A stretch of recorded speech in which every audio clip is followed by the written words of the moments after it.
Want to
Just doing one more OSA check back here. Just make sure everything is sounding good. Now that we've rearranged some cables, verifying nothing got swapped around. Thank you.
lot better. So let me make sure we're centered. Yeah, you know what, Mickey, they went away 5 minutes. You know what I mean? The shadows went away. Yep. It's better for life.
Hello, everybody.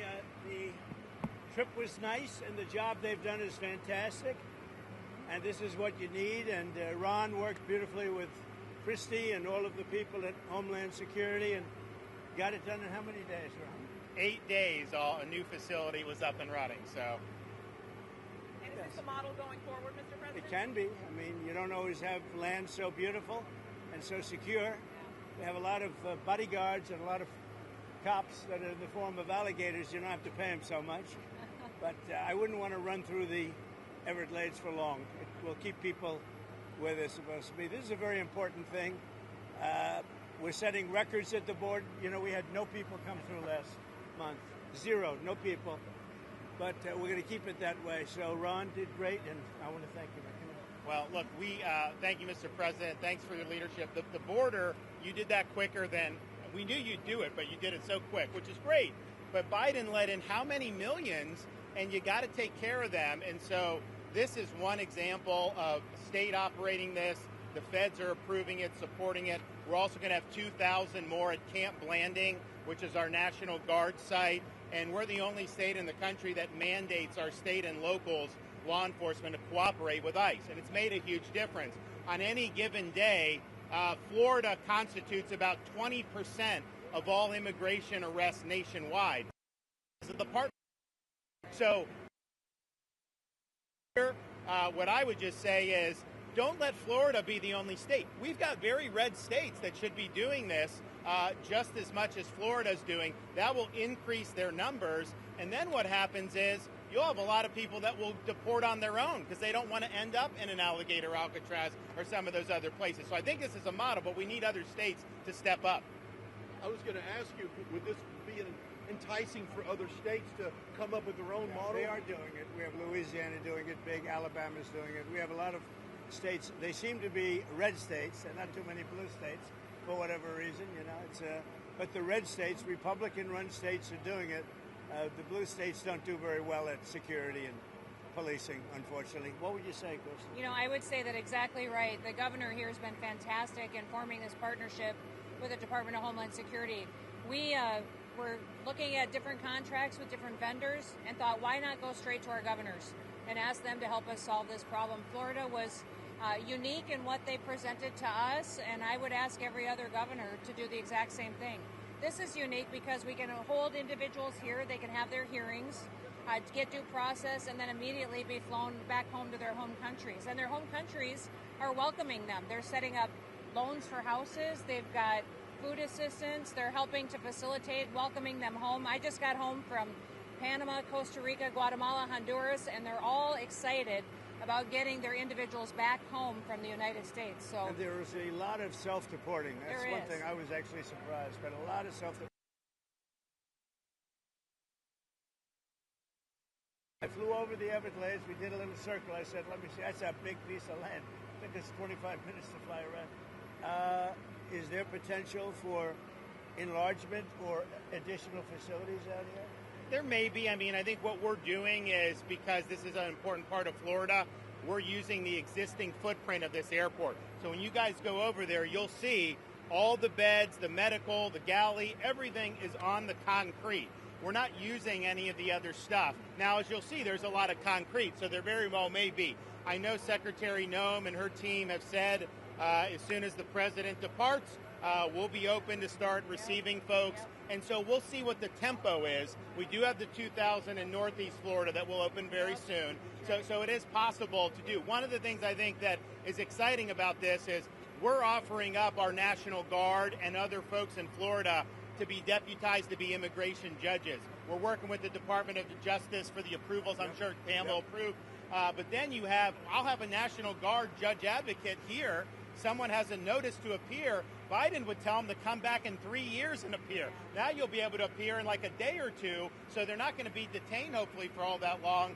We'll have people here in this facility that can make, it's a bureaucracy. The president's got to deal with the bureaucracy. Now, that Supreme Court ruling was good because that's going to allow him to be able to exercise Article 2 the way founders intended, but you still have bureaucracy. So we want to cut through that so that we have an efficient operation between Florida and DHS to get the removal of these illegals done. Are you prioritizing going after the worst of the worst, or are you now arresting anyone who is here? We're doing illegally? the worst of the worst, always first. Yes. And I think it's great government, what we've done. And nobody can ever forget what this group of people, Biden or whoever it was, because it probably wasn't even Biden. I don't think he knew what the hell he was doing. But Biden, whoever it was, what this group of people, a small group that circled the Resolute desk, what they did to this country. Think of it, what your time, all the time you have to waste doing this. It's an unforced error. We had nothing. We had no problem with this. There was never anything like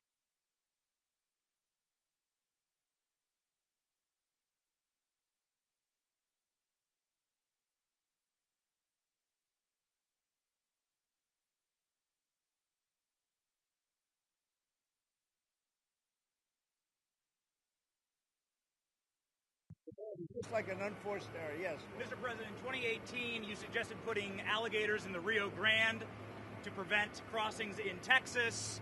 Is this a dream come true for you, sir? Well, I was thinking about that, I must say. It was meant more as a joke, but the more I thought of it, the more I liked it, if you want to know the truth. And they were serious. They were actually crocodiles. They were crocodiles from Africa. They are a step beyond.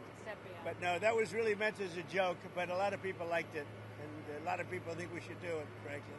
The Senate, it appears, is about to vote on I your hear big, we're beautiful doing bill. well, Ron. I hear we're doing well. Are you confident this can get I done don't by know. the 4th of Confident. July? What does confident mean when you're like when you have one vote and you have 100 people going to vote?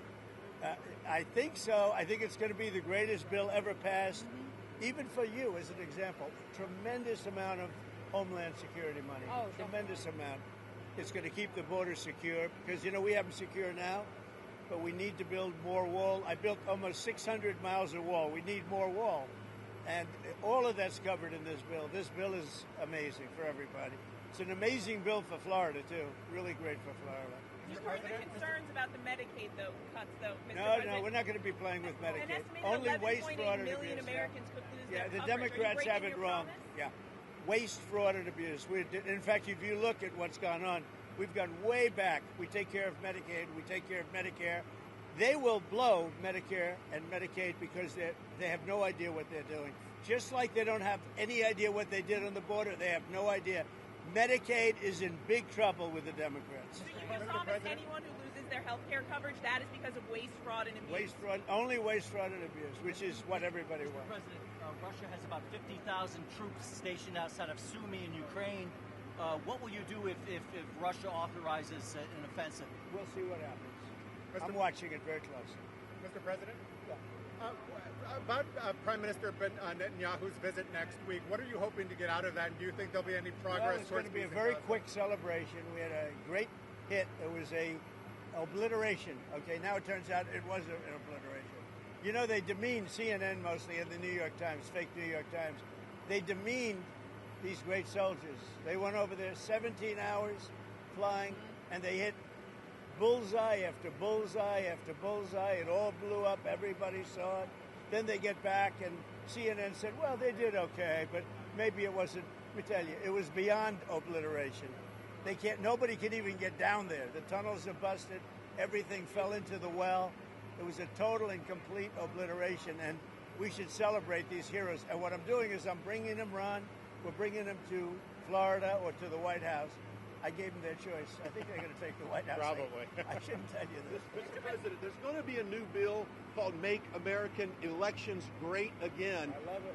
Forcing the U.S. Census Bureau to redo the census to actually get an account of how many Americans with proof of citizenship are in our area, in our country, redistricting some of the House districts. Your thoughts on that? Well, I'll speak for both of us. We love it. Okay, you're going to like this one. I know all about it. We want to bring our elections back. The election in 2020 was rigged, millions and millions of votes. It had to do with COVID and a lot of things, but it really had to do with their crooked people. The Democrats are very good at cheating on elections. And that's why I said too big to rig. They tried this one too. But after about 9:02, they gave up too many votes. Too big to rig. Ron would love it. I would love it. Christie would love it. That's what they have to do. They have to bring it back. And we have to look. Ron, they include anybody that happens to be in your state. Well, California would lose like 5 seats if they did a fair census. And even beyond that, the Biden census gypped Florida of at least one seat. We only got one seat in the last census. Are you trying to tell me that Florida only had one seat in that? We should have had at least two. Texas should have had another one. That could be the difference in the House of Representatives in the majority. So I would love for them to redo the census for 26. My legislature will redistrict those lines. We'll get it to where it's fair. But as it's right now, this country is not fairly apportioned. I've got so many more millions of people in Florida that have representation because of that flawed census. Mr. President, I think it's going to do very well. A lot of people, I don't know if you've heard about it, it's captivated the country. Everybody wants it. It's going to get in, it's going to pass, and we're going to be very happy. Elon Musk is ripping into this bill again. Are you concerned that Republicans are going to be swayed by Musk and his money? No, I don't think so. I think what's going to happen is Doge is going to look at Musk. And if Doge looks at Musk, we're going to save a fortune. Thank you very much, everybody. I don't think you should be playing that game with me. Mr. President, July 9th tariff guideline. Thank you very much, everybody. Thank you, Mr. President.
1, 2, 3, 4, 5.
Keep up.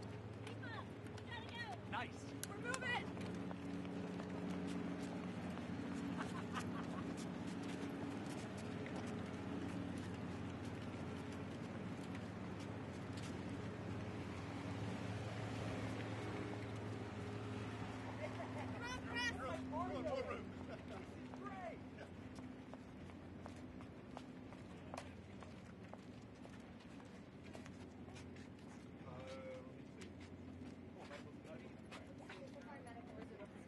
Where they will take.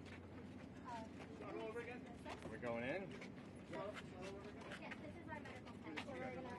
The president has invited the press to join. Okay. This was on the schedule, right? Yes. Yes, this Are we was able a to do scheduled everything? stop. Can I do some audio here on there? Or not? Hour it'll be out.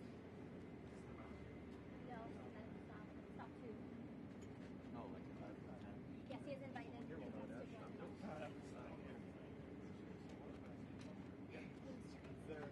we're checking on that right now.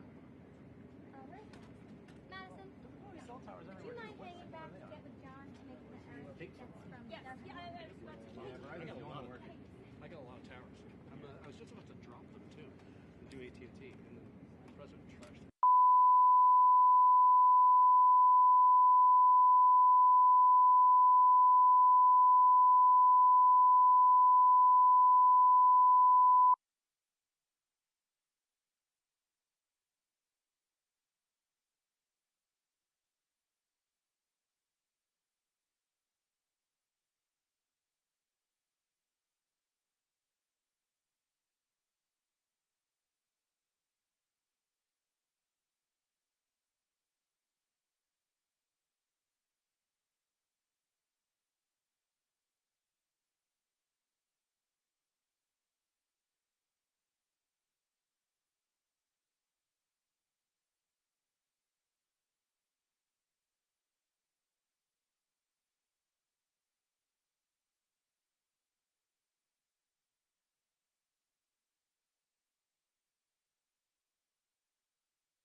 Opposed to standing around and not knowing where we are. And we're just taking tours through the areas where they stay and the areas where the medical is and all. And they've really done, between Christy and Ron and the whole group, it's really government working together.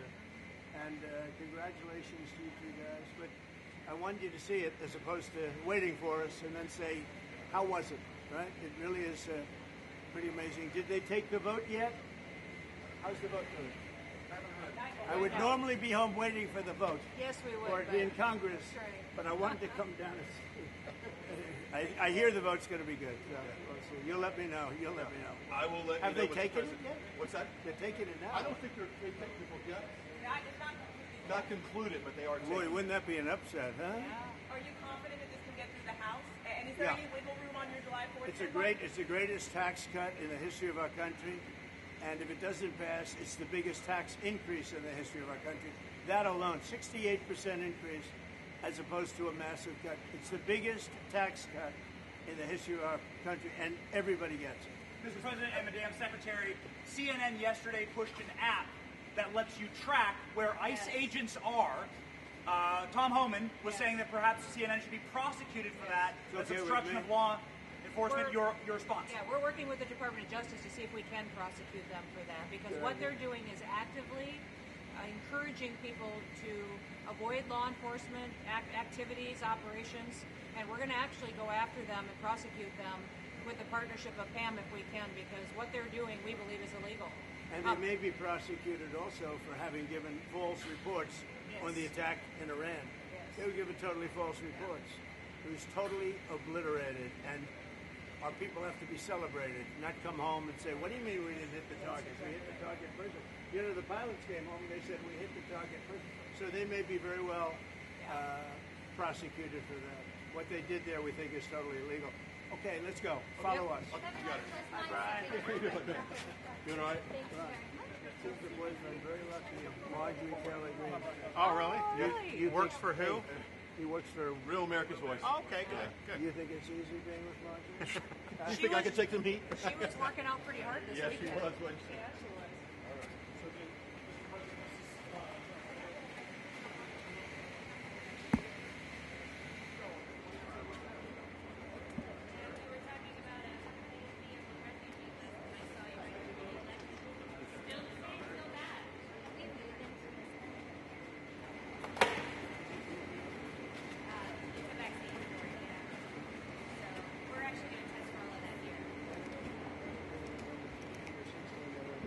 One, though, right? I was Right? I was a little worried when they get my 1-year-old shot, but I didn't know any better. You know, that particular thing with the kids is out of control. Yeah. Now, 1 in 32 versus 1 in 20,000 20 years ago. Autism. So it was one, think of it, 1 in 20,000 20 years ago. Now it's, I heard 1 in 16 in California. Yeah. 1 in 16. Well, that's because they've been. No, can you imagine? So there's something. I think Bobby's going to figure it out. So nice to see you. Thank you for visiting Yeah, us thanks down for here. visiting. This is our team, our pharmacist, and our nurse practitioner, our cooperating How are you? They actually did all the work. Nice to meet you. Nice to meet you too. Thank you guys for doing this. Thank you for your partnership. You had how many days to do it? We actually just had 24 hours. 24 hours. Yeah. I was relentless. This is like a monoclonal antibody clinic on steroids. We did the monoclonal in 24. By the time they were doing these, 16 hours later. I didn't like it either.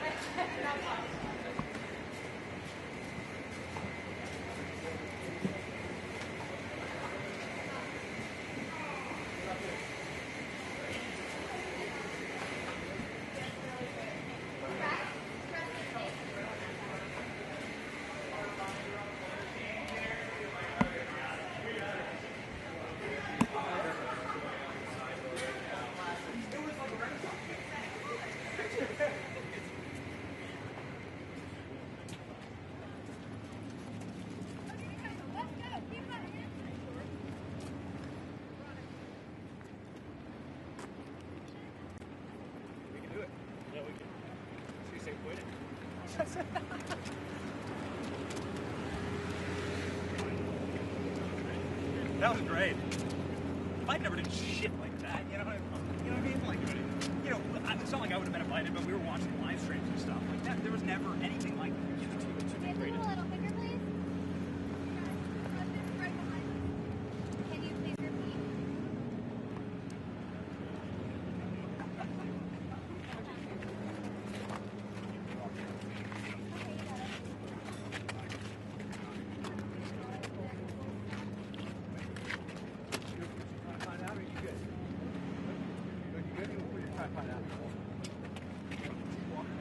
He's walking. Here he comes, Brian. Huh? You left.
Next stop, right this way.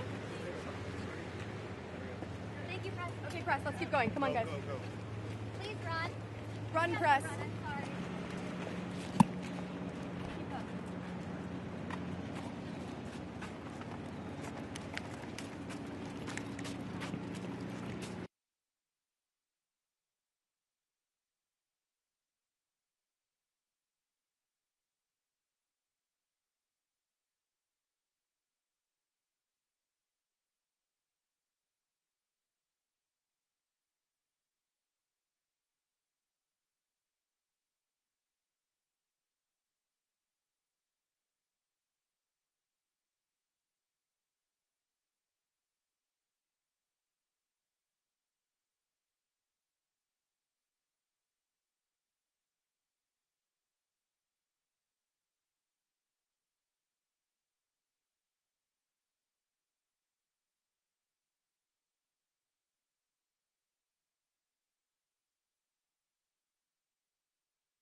Come back towards me, or just straight back, as a matter of fact, not towards me, but straight back.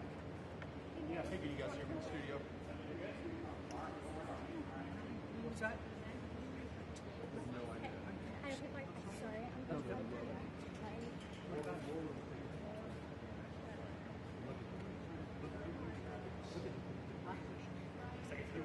What's he saying? What's up? What's Ben's? Oh, he's getting the name.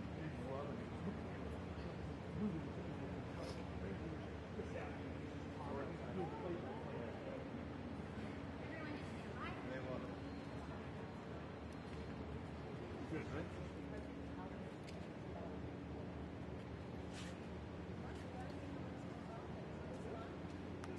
Oh, wow, this is the actual ball.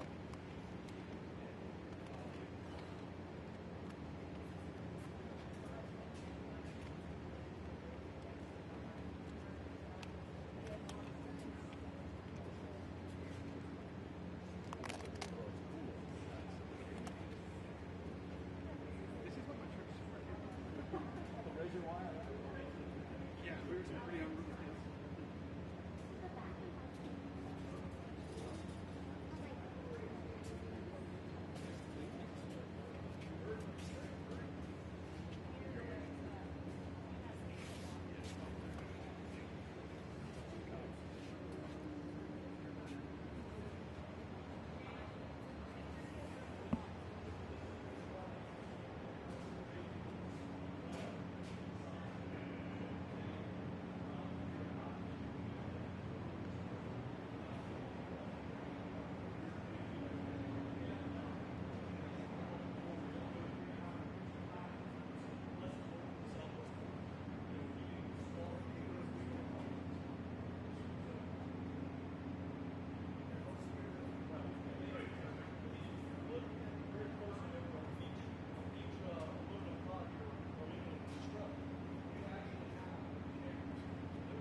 something that should be used for contraband or weapons before the detainees come in. See what I mean? It's an amazing job. They've all done a great job. Proud of them. Mr. President, Mr. Governor, what's your message to Governor Gavin Newsom inside of this facility? Well, the first thing you should do is come here and learn something, because they don't do this. They don't know. They wouldn't know where to begin, and if they did, it would cost them 100 times more. So I would say he should call the governor and Christie, and I'm sure you'd give him because his state is a disaster, and he doesn't do this. Well, they have the original Alcatraz, so you guys could approve him being able to set one of these up over there. I'm sure the secretary would be happy to do that and provide. My sense is he's probably not going to bite on that, but I don't know that they'd be able to come in at cost because they tried to do this high-speed rail. They spent like $150 billion, no tracks. We've got a privately funded rail in Florida from Miami to Orlando. It costs the taxpayers zero, and it's very successful. So it's just a much different approach between states. We're not going to let him get anywhere near Alcatraz. It'll cost 100 times more than they thought. Now, he ought to come here and study this because he could learn a lot. Yes? The first person checking into the room, sir. Tomorrow. Hopefully tomorrow, within the next 24 hours. They have the doctors, they have all the professionals. There's going to be a security sweep because there have been civilians here, so they will sweep this multiple times to make sure there's nothing can be used as weapons or any contraband. And then once that's cleared, then they'll do. So it's really up to Secretary. I know has got people in the queue, and so they'll be ready to receive. I think our viewers at home should note that this is air-conditioned facility. So if any of the news claims they're keeping them out in the hot, humid South Florida, that is wrong. It's probably 62 degrees here. To be honest. Hey, Biden wanted me in here. Okay, he wanted me. It didn't work out that way, but he wanted me in here. What's your expectation what this will do for the speed and force of deportations? A lot of things, and they're both telling me that these people come in here, they want to go home.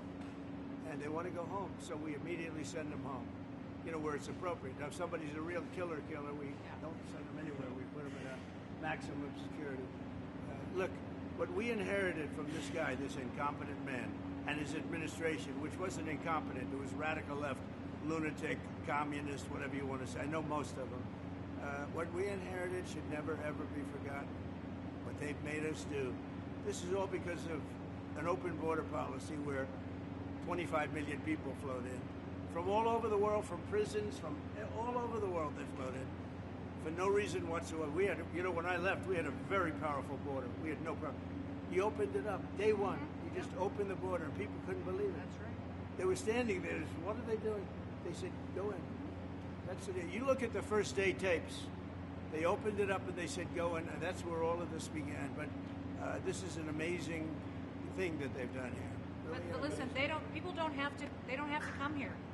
If they self-deport and go home, they can come back legally. We will let them come back legally. And there is a lot of self-deportation. Yes, but if you wait and we bring you to this facility, you don't ever get to come back to America. You don't get the chance to come back and be an American again and work here. So they weren't with us when the President and Secretary Kevin and I, we went through the intake. So right when you do the intake, they have the information about voluntary departure.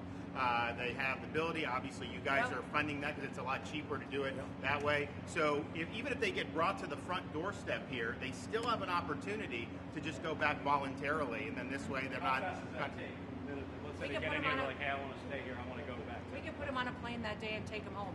We'll buy their plane ticket, go home, and then they get the chance to come back legally.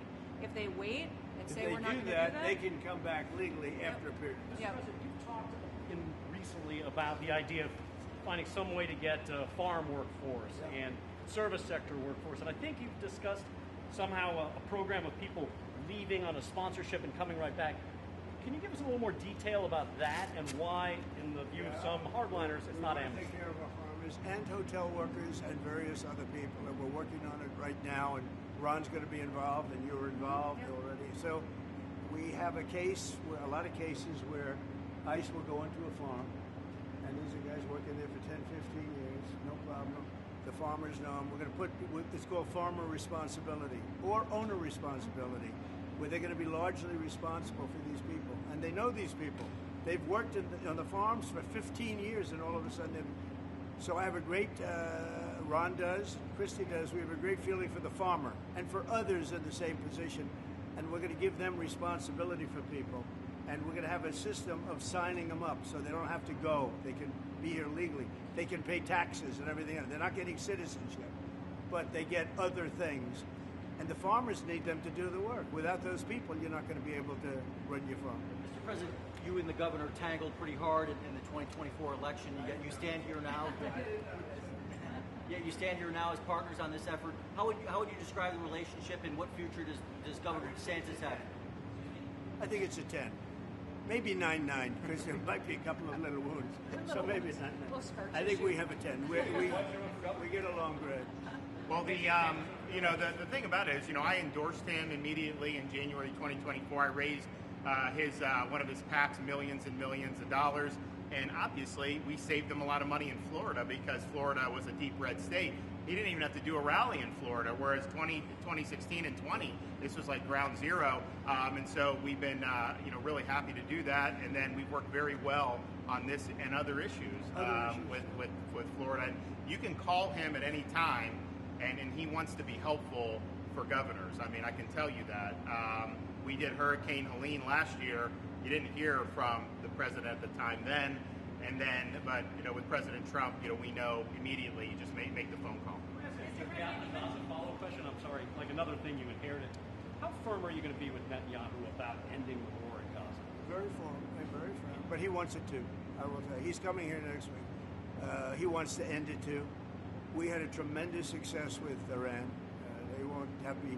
Somebody said, "When are you going to sign?" I said, "Sign? They are so bombed out." Did you see the report issued this morning? The place was decimated. It'll be years before anybody even gets down there. So that's not a priority, but we'll have a report and we'll have whatever we want. We'll get whatever we want from Iran. And I think, and I hope they want to have a good country. They have massive sanctions right now, biting sanctions. It's going to be very hard for them to do anything with those sanctions. And I look forward to maybe there'll be a time when we get along with them and they can rebuild their country. Is there a point where you tell Netanyahu, like, you gotta end this now, you gotta strike a deal? Well, he wants to. I can tell you he wants to, and I think we'll have it. I think we'll have a deal next week. That's what I think. Mr. President, do you intend to announce your pick for successor to Jay Powell earlier than say, or as early as say this summer or this fall? Will I do something about who it's going to be? Yes. I don't know. Hey, he'd be a good candidate. You might do him. She'd be a good candidate too. Anybody would be better than Jay Powell. No, he's causing us a fortune because he keeps the rate way up. I think it's Trump derangement syndrome personally, but we have a very strong country. We're the strongest country. Look, our country right now is at a level that we haven't seen for 40, 50 years. What we're doing now is nobody's seen anything like it.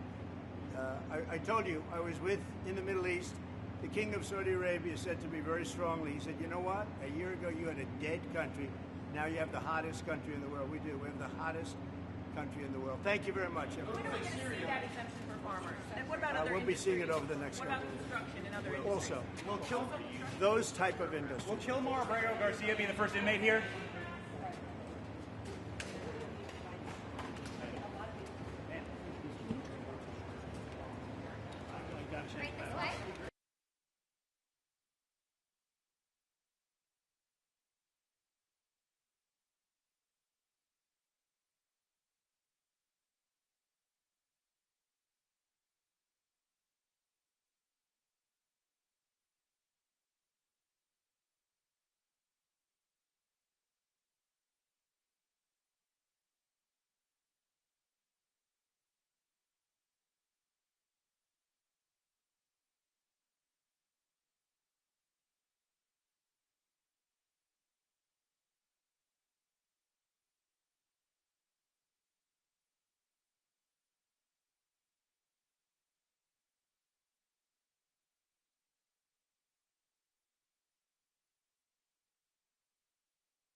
We have a seat for you in the last row right here.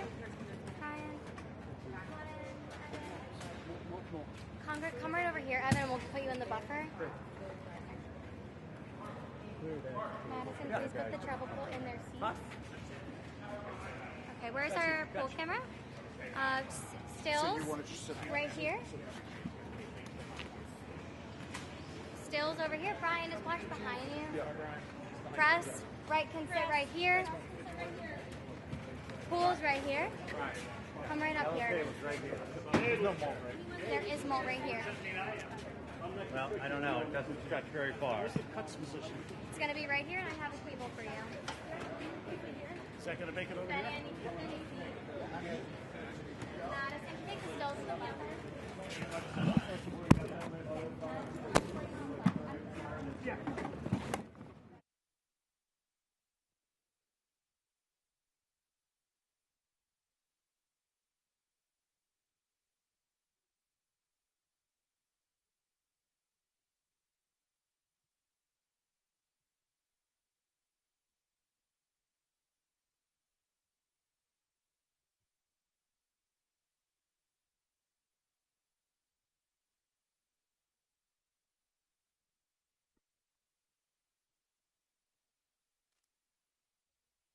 Good job. Even the microphone works well. That's good.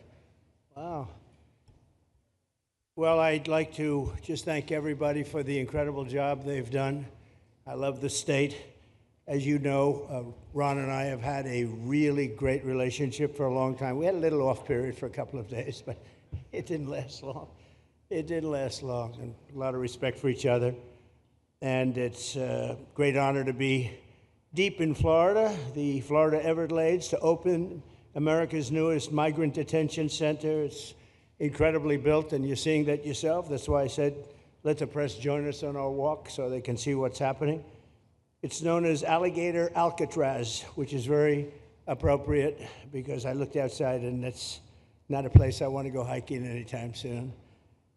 But very soon this facility will house some of the most menacing migrants, some of the most vicious people on the planet. We're surrounded by miles of treacherous swampland, and the only way out is really deportation. And a lot of these people are self-deporting back to their country where they came from. Quite a few. We're amazed at actually the number.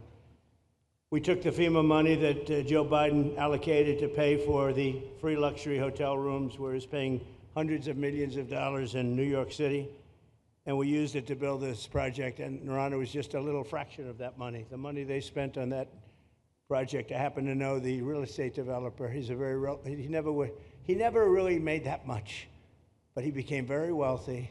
With luxury, he didn't do well. With people that are not exactly luxury, he's made a fortune. I want to thank Florida Governor Ron DeSantis and Secretary of Homeland Security Kristi Noem and Florida Attorney General James Uthmeier. Where is James? Where is he? You do a very good job. I hear good things. I hear good things about you from Ron too. No, you really do. He's even a good-looking guy. That guy's got a future, huh? Good job, James. I hear you did really, really fantastic. Worked hard. You're like in the construction business for a few days, right? Congratulations. For all the hard work and to make this facility possible. It's amazing. Thanks as well to Florida Agricultural Commissioner Wilton Simpson. Where is Wilton? Where are you, Will? Hi, Wilton. Been a long time. Thank you. Congressman Byron Donalds. Where's Byron? Hi, Byron. How are you? Good. Florida Speaker of the House, Daniel Perez. Daniel? Daniel? Thank you, Daniel. Why, you didn't want to sit up here with us, Daniel?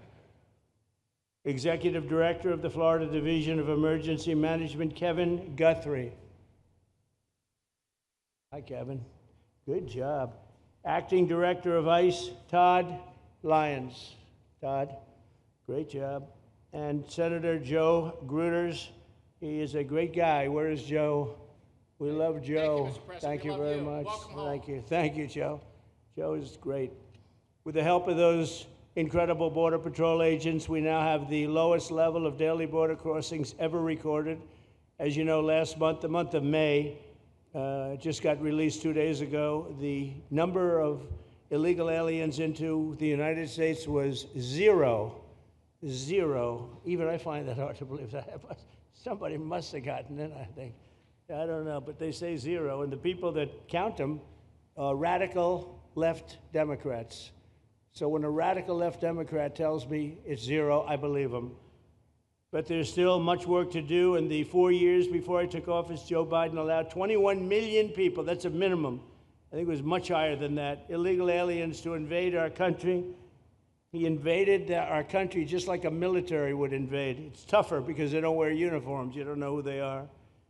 More than the populations of New York City, Los Angeles, Chicago, Houston, Phoenix, and Philadelphia combined.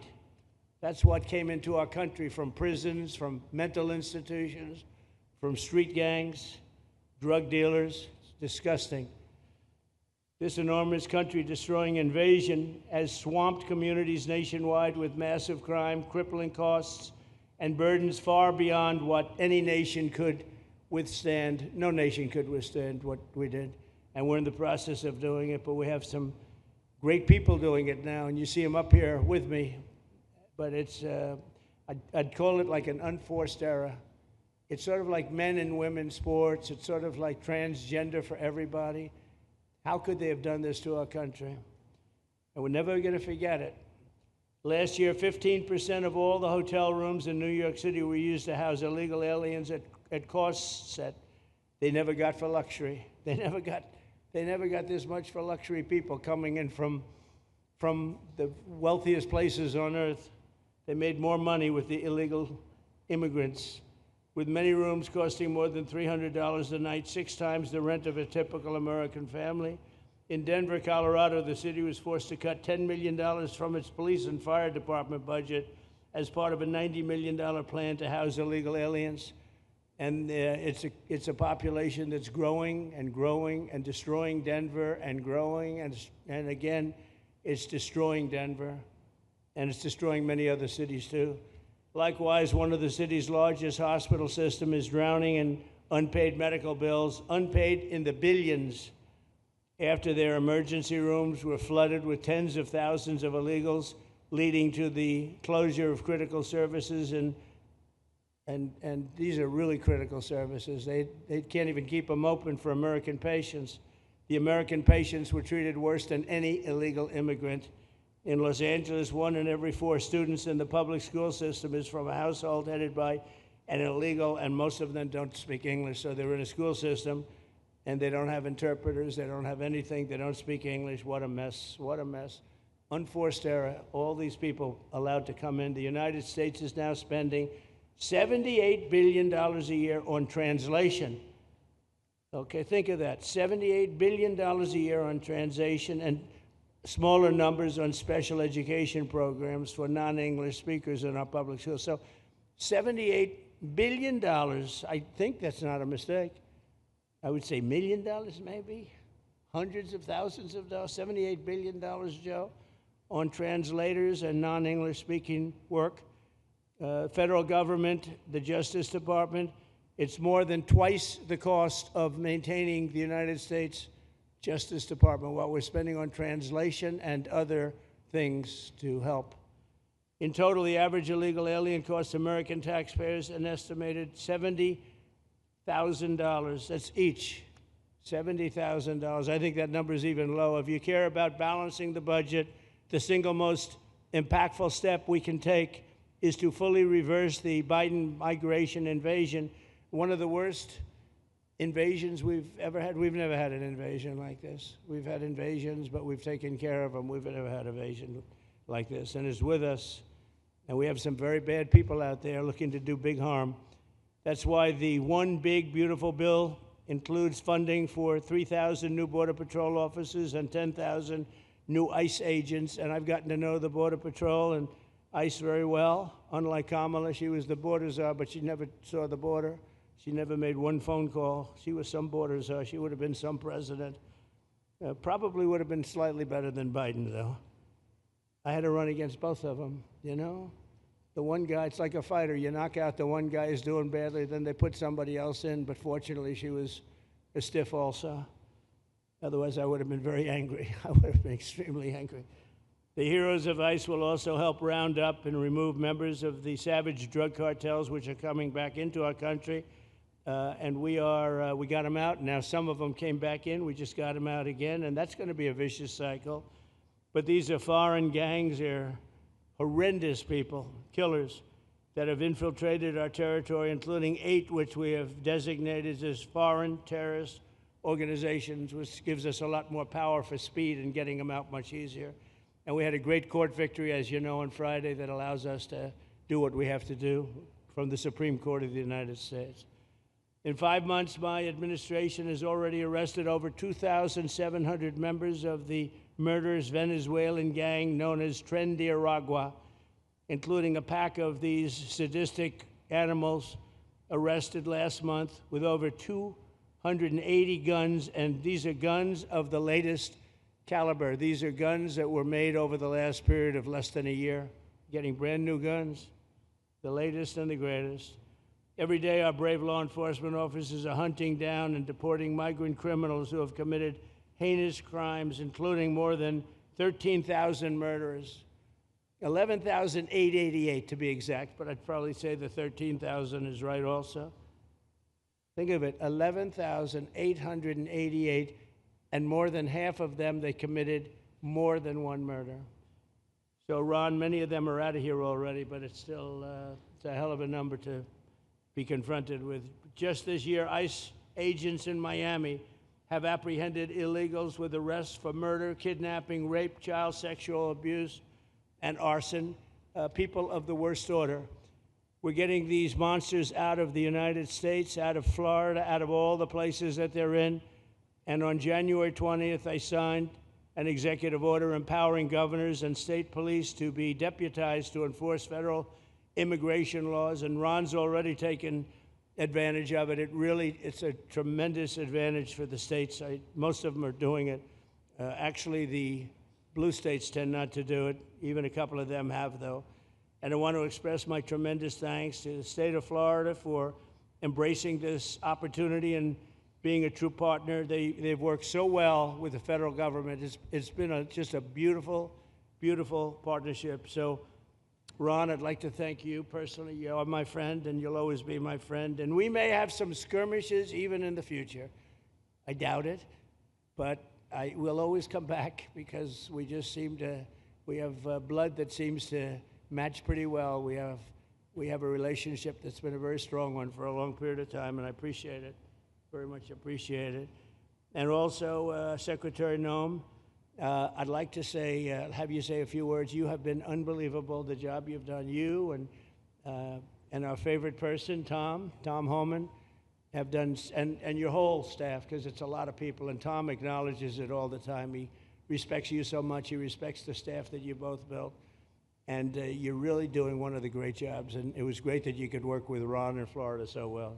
Built such a great facility. So please say a few words. Thank you very much. I don't know if this will work. Well, thank you, Mr. President. First of all, I want to thank you for putting the safety and the security of the American people first, and the way that you never lose focus on making sure that America stays our priority and that the families that live here get the chance to grow up and to raise their children in communities that are safe and that give them an opportunity to pursue the American dream. This facility here is a fantastic representation of what can happen when all of government works together and when it's accountable to the taxpayers and to the citizens that live here. The President signed an executive order that allowed us to build partnerships with states and with local law enforcement officers, which is exactly how things should function in this country. More power, more authority given to people locally so that they can take control of their own destiny. And so we have already been working under the 287G program to deputize law enforcement officers, whether they be state highway patrol, local sheriff's departments in all of our states, and allow them to go out with our ICE officers, our Border Patrol officers, and make sure that we're getting the worst of the worst off of the streets. We also recognize that as we've been doing that and returning people back to their home countries, that we need detention facilities. We need beds to put them in place so that they can have their due process before they return home. And this facility is exactly what I want every single governor in this country to consider doing with us. What happened to start this conversation was that a young man named Jimmy Percival in my office, my general counsel, who came from Florida and used to work here, called up the Attorney General and the governor and said, hey, what do you think about partnering with us on a detention facility that we could put in place that would allow us to bring individuals there? There's an airstrip close by. You guys volunteered the assets that you have and the connections that you have and worked with Kevin extensively so that we could come here, have their due process given, and return them home to their countries. And in 8 days, this facility has been stood up. And I want everybody to recognize that detention facilities that ICE adheres to is a higher standard than is required at state levels, at local Department of Corrections facilities, sheriff's offices. This is a state-of-the-art facility, air-conditioned, isolated though for security purposes, which is very helpful. And I appreciate so many people being willing to work together to make a project like this happen. Right here on this location, we'll have about 3,000 beds. Other location will have another 2,000 beds that will allow us to bring individuals across the country that we are bringing in and incarcerating for violating our laws and immediately get them out of the country as soon as we possibly can. It's exactly what we need to be perpetuating in other states. And what I would say is, I want all of you to notice these flyers that we've got, is that everybody who sees these flyers or anybody who sees these news clips should know you can still go home on your own. You can self-deport. If you go on the CBP Home app and go home now, you will get the chance to come back to the United States legally. You will get the chance to come back and do it the right way. If you don't, you may end up here. And you may end up here and being processed, deported out of this country, and never get the chance to come back. That is the consequences of breaking the law in the United States of America. Listen, our job is to uphold the law. This is a country of laws. We have a border now, and because we have a president that cares and recognizes that we need to be a nation of borders and a nation that upholds the law. If you break the law, there's consequences. We will deport you and you will never get to be a United States citizen. You'll never even get to come back here and work and to pursue the American dream. But if you decide you want to go home now, go home. And we'll help facilitate it. We'll buy your plane ticket. We'll get you there. In fact, I just got back from Panama, Costa Rica, Guatemala, Honduras. Those countries are excited to get their citizens home. They're setting up programs to loan them money to buy houses when they get there, help them with food assistance, get their children educated, scholarships. They want their citizens that are living here in the United States illegally to come home and to be a part of their economy and help their countries grow. So this is a win-win for everyone, and I just want to end, Mr. President, by thanking our law enforcement officers, by thanking our ICE officers and our Border Patrol officers for what they do every day. They are out on the streets, and violence against them has increased over 500% since Trump has gone back into the White House because he's upholding the law and because a bunch of liberals, socialists, and Marxists are out there lying about what President Trump is doing. President Trump is upholding freedom by what he is doing. The freedom to live safely in this country and to do things legally and to have justice. And because those liberals, and I'm calling out you, CNN, I'm calling you out because you lie every single day about what these operations are.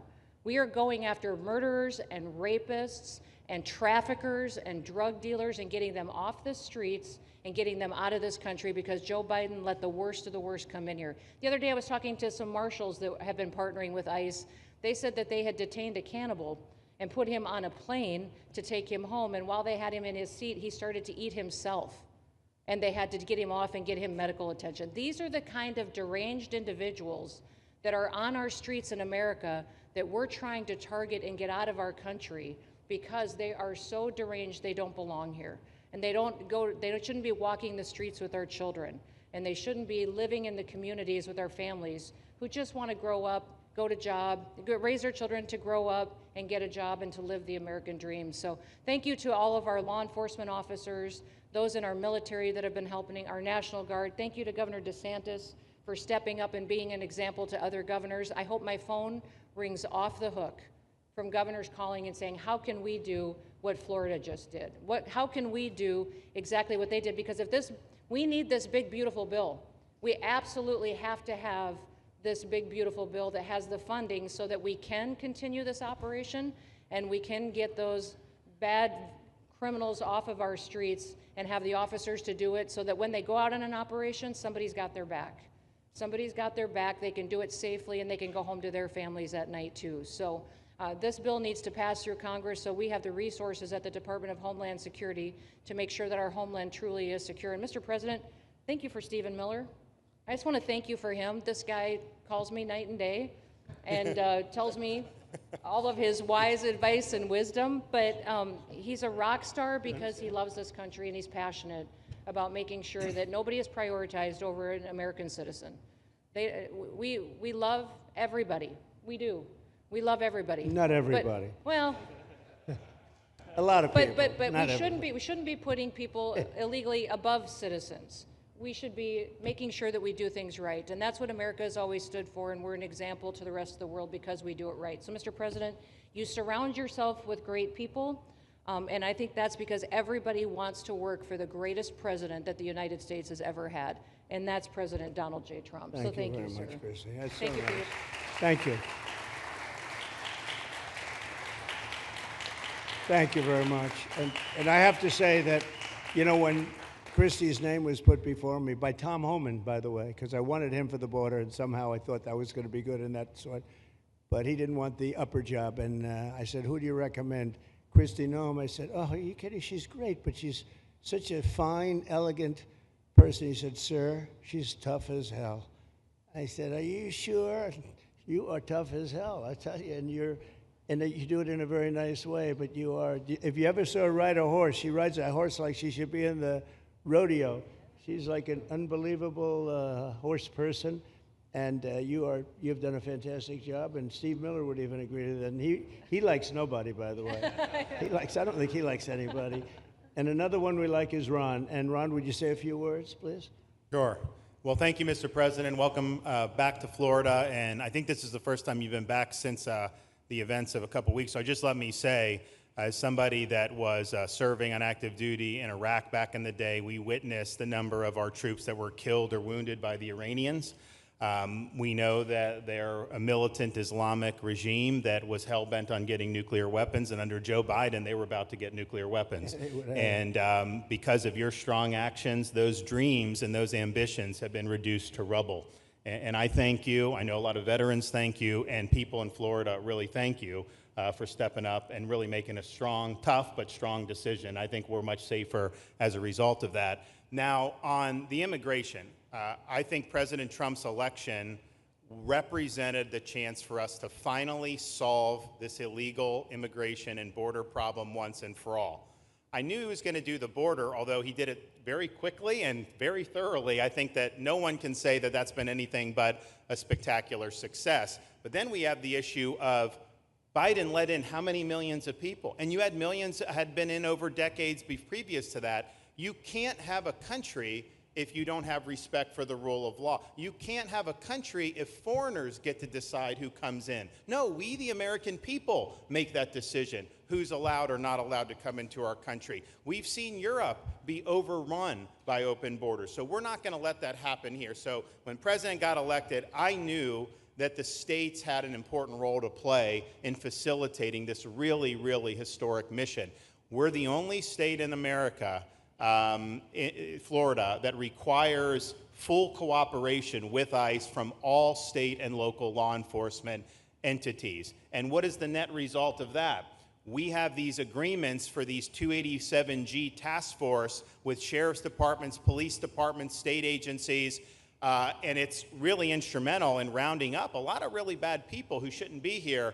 If you look at the number of those full-blown 287G agreements that have been executed around the country, the state of Florida accounts for 60% of those. If you look at the number of immigration arrests of illegal aliens on any given day, the arrests happening in Florida constitute between 15 and 20% nationwide. So we're all in on this because we understand how important it is to our citizens.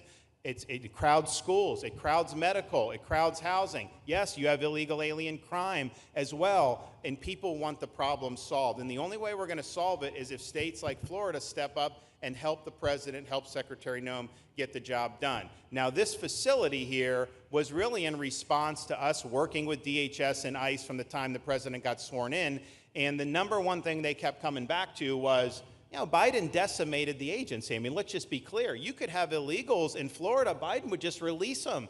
Even when they had notices or they had orders to be removed, Biden wouldn't send them back. So their interior enforcement collapsed under Biden. So they're building it back up. But they're like, we need detention space in order to be able to bring about more deportations. And so what we have here can hold 3,000 now. We have 2,000 facility up at Camp Blanding that we're going to be open, which is our National Guard site. But think about what you have here. They come here, say they already or been ordered to be deported. You drive them 2,000 feet to the runway, and then they're gone. It's a one-stop shop. And this airport that's been here for a long time is the perfectly secure location. It's going to make a big difference. And let me just thank everyone who was involved. We got the call from DHS a little bit more than a week ago, and here we are 8 days later with this facility open, and as soon as Air Force One departs, it'll be swept, and it'll be open for business to be able to do. But our goal here is to process them and be able to effectuate their return to their home country. This is the opposite of what they were doing in New York by just putting them up in a hotel and then just letting them stay there indefinitely. No, we want to be able to send back. And when you walk into the processing, the President and I, Secretary Noem, Kevin Guthrie, walk through that initial intake, the first thing you see is information on how to go home on your own. Why would you want to come through Alligator Alcatraz if you can just go home on your own? I think a lot of people are going to make that decision. So you're going to have a lot of deportations that are going to be done by the administration, but I think you're going to have a lot of voluntary as well. So this is a force multiplier for the president's efforts. I would just say and echo what Secretary Noem says. There is no reason why other states can't be doing it. And I know Louisiana, Texas, a couple of them, but we've got if only the red states did this, they would be able to expand their capacity by tens of thousands, maybe 50, 100,000 on a given day. That's how you really start to make a difference. And so we're proud to be able to partner with the Trump administration on that. Mr. President, thanks for coming down. I think you highlighting this is going to move the needle in a big way throughout the country, and I think it's going to help all of us achieve the really big results that I think our voters want to see. Thank you, Ron. Great job. Thanks, Ron. Thank you, Mr. President, for the opportunity. My name is Kevin Guthrie. I'm the Executive Director of the Florida Division of Emergency Management. And I'd also like to thank President Trump and the Department of Homeland Security Secretary Noem for joining us here today and for their continued support. I want to thank first by thanking the man to my right, and that's Governor Ron DeSantis, whose bold leadership and swift action made this project possible. Make no mistake, this facility would not be standing here without the President, the Secretary, and the Governor's vision and determination to uphold the rule of law. Florida is and will always be a law and order state. Even before the President took office, the Governor made it clear that illegal immigration would not be tolerated in the state of Florida. When the President and the Secretary asked Florida to help, the Governor empowered our state and private partners to work collaboratively and deliver real results on a rapid timeline. The Florida Division of Emergency Management is best known for leading the nation in hurricane response and other natural disasters. We understand how to act fast without bureaucracy in the face of any emergency. Our teams built roads in 8 hours, bridges in 3 days, base camps in 72 hours, and full causeways in 2 weeks. Getting things done quickly, efficiently, and correctly is at the core of our mission. We simply just want to be the best at what we do in the nation. When the Governor called me, and we answered, and we were proud to bring our logistical expertise to the table. We know how to set up base camps for guardsmen, first responders, linemen, volunteers, and other aid sources, and distribute that in a matter of days before a storm. We're able to translate this knowledge to what we did here at Alligator Alcatraz. Florida has put the best teams together who check their individual logos and egos at the door to get this done. Not just for you, Governor, but Mr. President, for you as well. There are over 13 different vendors that came together to get this solved in 8 days. Truly a whole of private sector partnership to get that done. Behind you on these boards, in only 8 days, we have built a fully compliant detention facility with a detainee capacity of up to 3,000 people, with room for additional capacity if you asked us to do so. The detention facility includes over 158,000 square feet of housing and is a fully aluminum frame structure rated for winds of 110 miles an hour or a high-end Category 2 for those people that don't think that we're taking that into consideration. This is Florida, by the way. Power supply is fully redundant with backup generators in place. We've put a staff village here on site with a capacity of 1,000. Our services are hot meal 3 times a day, 24/7 medical facility, pharmacy, air conditioning, access to indoor and outdoor rec yards, legal and clergy support services, laundry. Our security element is over 200 security cameras throughout the facility, more than 28,000 feet of barbed wire, 400 plus security personnel to include 200 men and women, soldiers and airmen underneath Major General John Haas's command as the Adjutant General of Florida. And it's all surrounded, as you pointed out, Mr. President, by 10 miles of beautiful Florida Everglades. Contingencies, as with all state correctional facilities, we have a hurricane plan. We will not wait for a Cat 2. We will follow our normal evacuation procedures as we do for any other facility statewide in our great state of Florida. We have on-site fire and EMS resources so that we do not we don't burden the locals with any type of response. All in all, sir, this has been a perfect state logistics exercise for this hurricane season. Everything we did here in the last 8 days, God forbid, if we have a hurricane, we're going to do it again. This was a dress rehearsal for us, and we are ready, willing, and able to support you, sir, the governor, secretary, and everything that you need us to do. Just a week ago, it was a taxiway and a runway, and now is a fully functioning facility. We are happy to support you, Mr. President, Governor, Secretary. Fantastic, Joe. Thank you.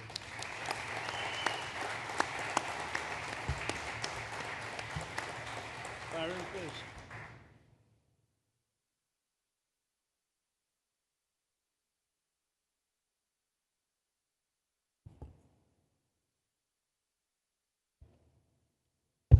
There we go. First of all, Mr. President, we all have to thank you for your leadership and for the mandate that the American people gave you to finally secure our borders and to deport criminal illegal aliens and longstanding illegal aliens out of the United States.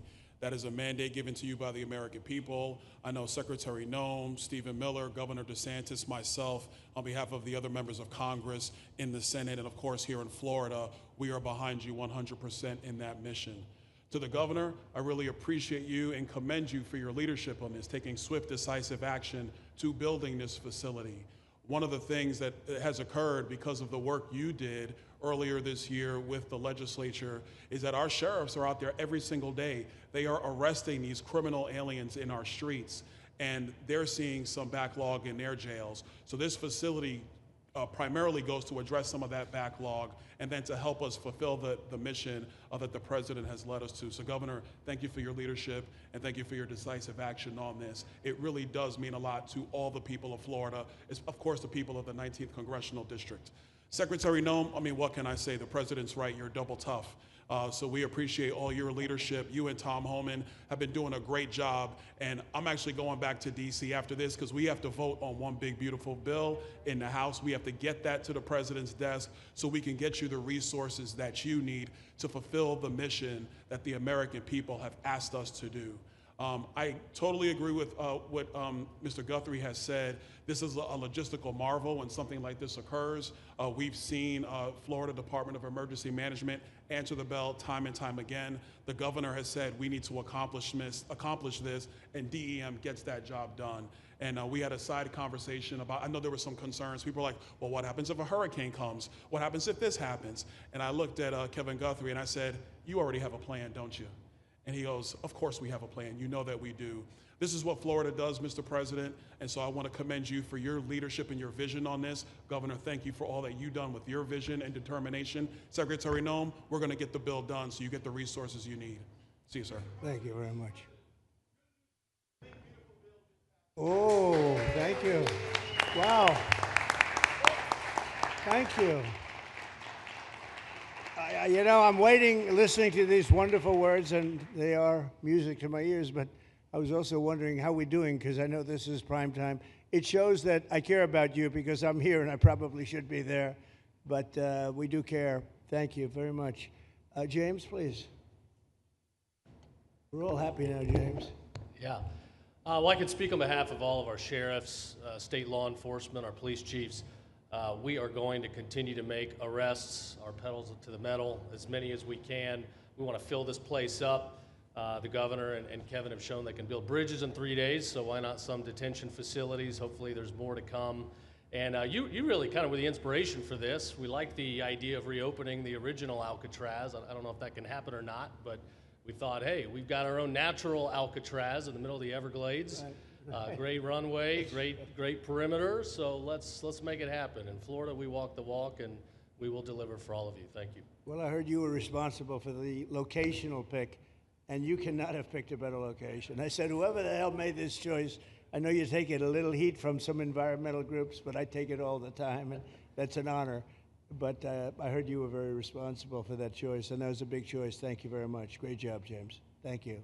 You want to finish over here, and then we'll go over here, and we'll go back and celebrate the big, beautiful bill that you just got passed. You sure that's right, Brian? Yeah, all right. Wow, good. He's doing a good job. Right. Wow. Mr. President, first of all, I just want to say how grateful we are that you're back here in your home state of Florida. You've been doing an amazing job, not only at our border, but around the world, keeping this country safe and Americans. We are grateful for your leadership. God had a plan for us, and it was Donald Trump. So thank you for that. As a member of the Immigration Board and as the Commissioner of Agriculture of this state, I've been happy to help lead with the governor and the rest of the cabinet on this issue. We're very proud, Secretary Noem's here today and others, to represent not only the United States in our efforts to make this commitment to keep our citizens safe, but we're going to continue in Florida to remove the barriers to have your vision come true of a safe United States. We're going to get these illegals, the illegal criminals out of this state, and we really appreciate you and your leadership in this effort. So thank you for being here Thank you today. very much. You're doing a great job, too. Thank you. Thank you, Mr. President. Joe Gruters, State Senator. I'm a member of your Homeland Security Advisory Council, your Vice Chairman. Thank you for that appointment. And thank you for coming back to Florida and everything that you do. Every single day you are delivering on the promises that you promised to us at all of the events you've done throughout the years, but specifically this last campaign. You deserve all the credit for everything, and you are surrounding yourself with incredible people like Secretary Noem, Stephen Miller. And just like your big, beautiful bill here in Florida, there was a lot of commotion about our immigration bill.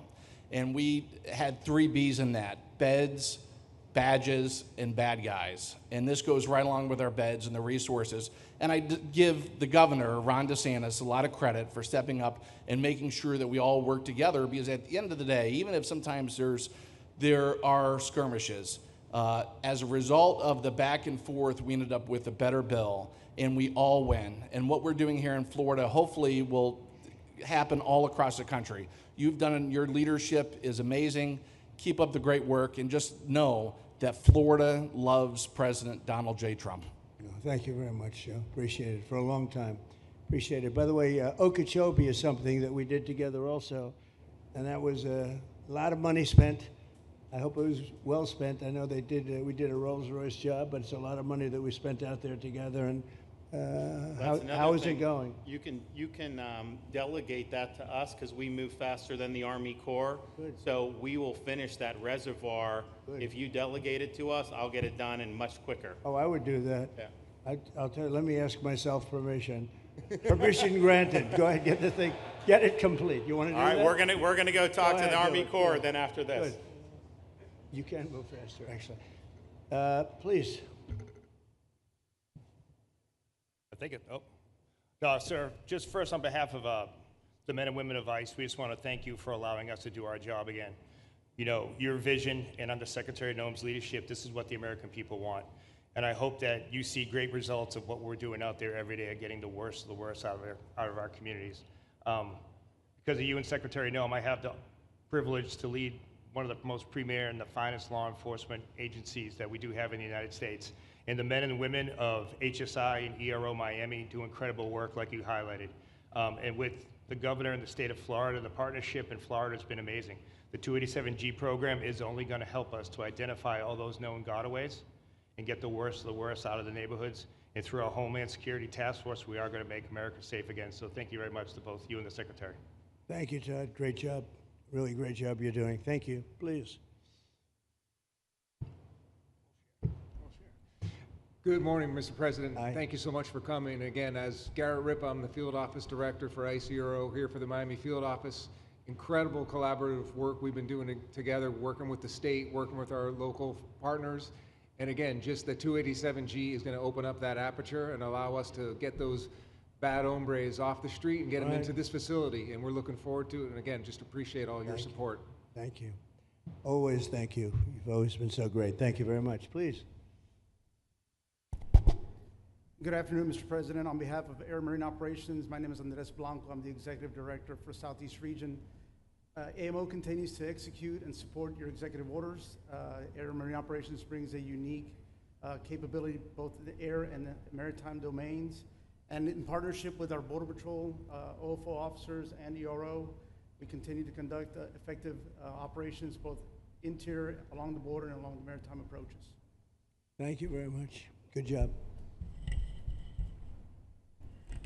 Good afternoon, Mr. President. Jose Figueroa. I am the Acting Special Agent in charge for Homeland Security Investigations here in South Florida, and our office covers from Key West to Fort Pierce. Tremendous collaboration here with the state and our federal partners. HSI is conducting criminal investigations into TDA, MS-13s that are involved in human smuggling, sex trafficking of minors, and we will continue that effort with your support. Governor DeSantis, thank you very much for this facility. Looking forward to continue the great work. Thank you. Thank you very much. Steve, would you like to say something? Our star. Thank you, Mr. President. I just want to say on a personal note, getting to watch what you've done over the last 5 months to deliver on a 50-year hope and dream of the American people to secure the border. When President Trump came into office on January 20th, the United States had endured the largest wave of illegal immigration in human history. Not just American history, human history. And within just a few days, President Trump, through his strength, leadership, diplomacy, and vision, achieved the most secure border anyone in the world has ever seen. When we recently went overseas to the NATO summit, I had senior staff in foreign governments come up to me and ask me how he achieved the Trump miracle on his border and could that be replicated in their countries. For individuals who don't work in this space, to have 0 successful illegal entries in an entire month should be an impossible achievement. There's a 2,000-mile border with one of the poorest countries in the world, and you have open travel from 150 countries into Central America and South America. There are 2 billion people in the world that would economically benefit from illegally coming to the United States. And through the deployment of the military, through the deployment of novel legal and diplomatic tools, through the building of physical infrastructure, through the empowering of ICE and Border Patrol and the entire federal law enforcement apparatus, President Trump achieved absolute border security. And now, once this legislation is passed, he will be able to make that with those resources permanent. Watching what you've done, sir, has been one of the honors of a lifetime. I'm proud to be able to play any role in it. And what President Trump is going to achieve next with the resources in this bill will make America safer, stronger, freer, more sovereign, and more prosperous than it has ever been before. Thank you, sir. Thank you, Steve. Oh. Thank you. And the bill is going to be great for Iran. It's going to be great for Florida, too. A lot of set-asides for Florida, some of the things that you wanted to do. And so it's great news to hear that it was approved. Do you want to take a few questions, Ron? We'll take a few questions from these. Yeah, please, go ahead. Yeah. Thank you, Mr. President. Given the likelihood of the One Big Beautiful Bill passing, and we look forward to the success of this facility here, how many more facilities like this do you feel that the country needs in order to enact your agenda of mass deportations? Well, I think we'd like to see them in many states, really, many states. This one, I know Ron's doing a second one, at least a second one, and probably a couple of more. And, you know, at some point, they might morph into a system where you're going to keep it for a long time. You know, it's not that far away from jails that take years to build, and money is spent and wasted. And, you know, like the railway that they have in California that costs like 40 times more than it was supposed to cost. The same thing happens with prisons. You look at this, in a short period of time. Ron, James, and some of the people that really worked on it along with our people, they did this in less than a week. And you look at it, it's incredible. The incredible thing is picking the site, because the site was one of the most natural sites. It might be as good as the real Alcatraz site. You know, it could be. Oh, that's a spooky one too, isn't it? Huh? That's a tough site. But so I think it could last as long as they want to have it. I mean, you may morph this into, you know, your prison system, frankly, which I know you always need, unfortunately. I'd like to say, you know, a little controversial, but I couldn't care less. We have a lot of bad criminals that came into this country, and they came in stupidly. It was an unforced error. It was an incompetent president that allowed it to happen. It was an auto pen maybe that allowed it to happen, and it did happen. But we also have a lot of bad people that have been here for a long time, people that whack people over the head with a baseball bat from behind when they're not looking and kill them, people that knife you when you're walking down the street. They're not new to our country. They're old to our country. Many of them were born in our country. I think we ought to get them the hell out of here, too. You want to know the truth. So maybe that'll be the next job that we'll work on together. But I think getting them out, you know, we forget about them. We had some bad accidents in New York. And they're not accidents. They were done very much in purpose. People being pushed into a subway just before it arrives, going 40 miles an hour. And they're 10 feet away from where the thing is, to get pushed right into the face of the subway train, get whacked and killed. And these are sick people. I'd like to get them out of here, too. Yeah, please, go ahead. White shirt, glasses. Julio Rosas, Blaze Media, sir. A couple months ago, I ran into former DHS Secretary Mayorkas, and I asked him a couple questions about his disastrous handling of the border. He didn't like my questions. But the number one question that I heard from people in responding to my video was, why hasn't he been arrested yet? You know, obviously, you guys are cleaning up the mess that was made deliberately for the past 4 years, and so people want accountability. It's great to see that the border is secured, and it's great to see the state level cooperation. But I guess I would ask you, why hasn't he been held accountable, or anybody really? Well, you know, pardons were given out by to many people, and they shouldn't have been given out. Like the Unselect Committee of Political Thugs was given a pardon because they destroyed all of the information from 2 years of hearings, and they should be arrested, but they were given pardons. Was he given a pardon, Mayorkas? Was he not? I don't believe so. Well, sir. I'd take a look at that one, because what he did is it's beyond incompetence. Something had to be done. Now, with that being said, he took orders from other people, and he was really doing the orders. And you could say he was very loyal to them, because it must have been very hard for him to stand up and sit up and, you know, talk about what he allowed to happen to this country and be serious about it. So he was given orders. If he wasn't given a pardon, I could see looking at that. In fact, why don't you take a look at it, Kristen? He was impeached, but yeah, it was just a fake impeachment.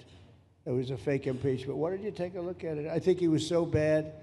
They were all so bad. Look, it was the worst president in the history of our country. We've had some bad ones, but he was the worst president. But somebody told Mayorkas to do that, and he followed orders, but that doesn't necessarily hold him harmless. So take a look at it. It's a very good question, actually. Thank you. Yeah, please. Go ahead.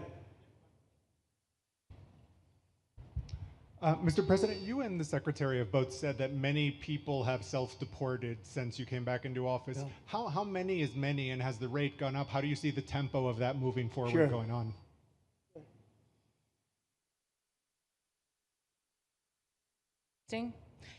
We have had several 100,000, but also we have many that have self-deported not even using the CBP Home app. When I have gone to these other countries to negotiate security agreements and information sharing on criminals, who's coming and going into their countries, they report that hundreds of thousands have come home that weren't on our radar, that they are coming home on their own and self-deporting because they want the chance to be able to go back to America someday. So we believe it's over 1 million, possibly more than that. I'm asking all of those countries for their information on what they have of individuals that may have returned home, that they have taking advantage of their programs to help them become a part of their civilization again too. So we know it's over 1 million, but we have to, I'm getting more information and that number will grow. If they don't leave, they never get the chance to come back. If we have to take them out, and we will, they'll go out, but they never get a chance to come back. The other way, we actually make it a little bit easier for them to come back. Okay? Thank you. Good question. Thank you. is now passed in the Senate, but we are already hearing from some Republicans in the House who say they cannot get on board with the changes that were made to the bill in the Senate. What is your message to those holdouts? Well, I just heard that about the Senate, and the bill just passed, and it tells you there's something for everyone. I mean, it's a great bill. There is something for everyone, and I think it's going to go very nicely in the House. Actually, I think it will be easier in the House than it was in the Senate. And just to be clear, on the Medicaid cuts, you've promised not to cut Medicaid, said this is all just targeting waste, fraud, and abuse. Are you saying that the estimated 11.8 million people who could lose their health coverage, that is all waste, fraud, and abuse? No, I'm not saying that. I'm saying it's going to be a very much smaller number than that, and that number will be waste, fraud, and abuse. And if you look, they took a much more liberal stance on the Medicaid situation than they could have. They had a tough stance and a weak stance. They took not a very strong stance on that to start off, and it's waste, fraud, and abuse, and everybody wants that covered. What number is that? What analysis are you seeing? I'm not seeing a number, but I know it's much less than the number you gave, and we really were very, very cognizant of three things. Social Security, we're going to take care of it beautifully. Medicare and Medicaid, and we are going to save it, whereas the Democrats are going to, you won't have it. They will destroy Medicare and Medicaid, and they have to because their numbers don't work.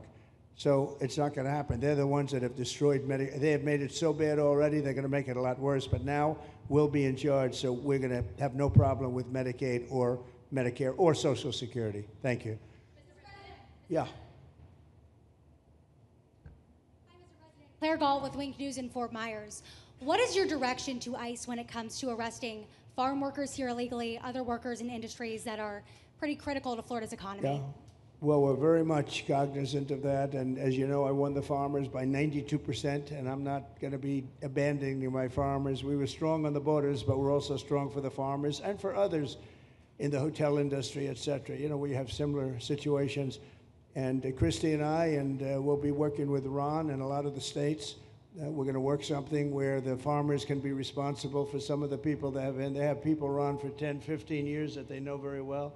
We're going to put them responsible and we're going to issue a form of a card or document, and the farmer's going to be responsible for these people. They're not going to have citizenship, but they'll be working, they'll be paying taxes. We need to get our farmers the people they need, otherwise our farmers aren't going to be able to do their land.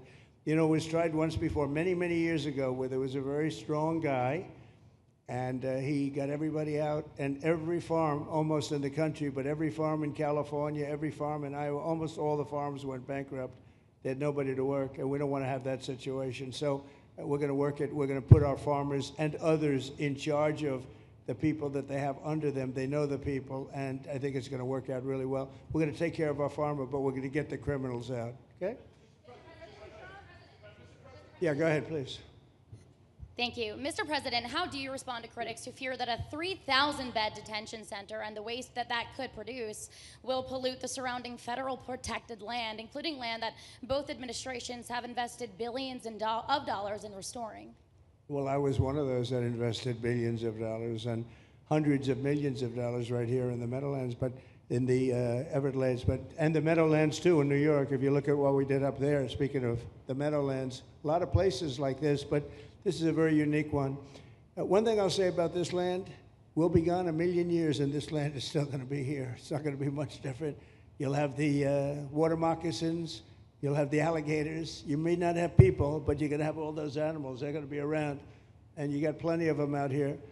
I think it was a brilliant choice, and I think almost anybody in his or her right mind would say this was a brilliant choice. I give the governor a lot of credit for using this piece of land. And in addition to that, it's on top of something that was already developed. It's an airport. You know, you have the runways, you have so it's already been developed. So it's not like you're dropping dirt right into the thing. There was zero movement of that. That was done many years ago because the airport's very old, but it was an abandoned airport. And frankly, it's like perfect. And you can do expansion on this site substantially without doing anything. So the people, I heard them complaining about the Everglades. There's no, I don't think you've done anything to the Everglades. I think you're just enhancing it. This was already here. How long has the airport been here? Decades. Many decades, yeah. And they have, Kevin, all these guys have a waste plan, like the wastewater gets trucked out, potable water gets, literally, they have, even our DOT has put things up in case there's any seepage, which we don't. So you are literally doing this on concrete that's already here. So I don't think those are valid and even good faith criticisms, because it's not going to impact the Everglades at all. President's been a champion, we've been a champion, really changed the game in Florida on it. I think it's just people don't want to see illegal immigrants deported, and that's their ideology, and they have a right to that. But illegal immigration's unpopular, so they know that they're going to have less effect trying to do it. So they're going to try, oh, well, no, it's just about the Everglades. But really, I think a lot of those people, they just don't want to see illegals deported. Because if you actually hear everyone's here, you obviously know there's zero land that's being disturbed. Well, you know, when we talk about popularity, though, I will say I ran on the issue of illegals, and we have to get them out. And I won 82% on that issue.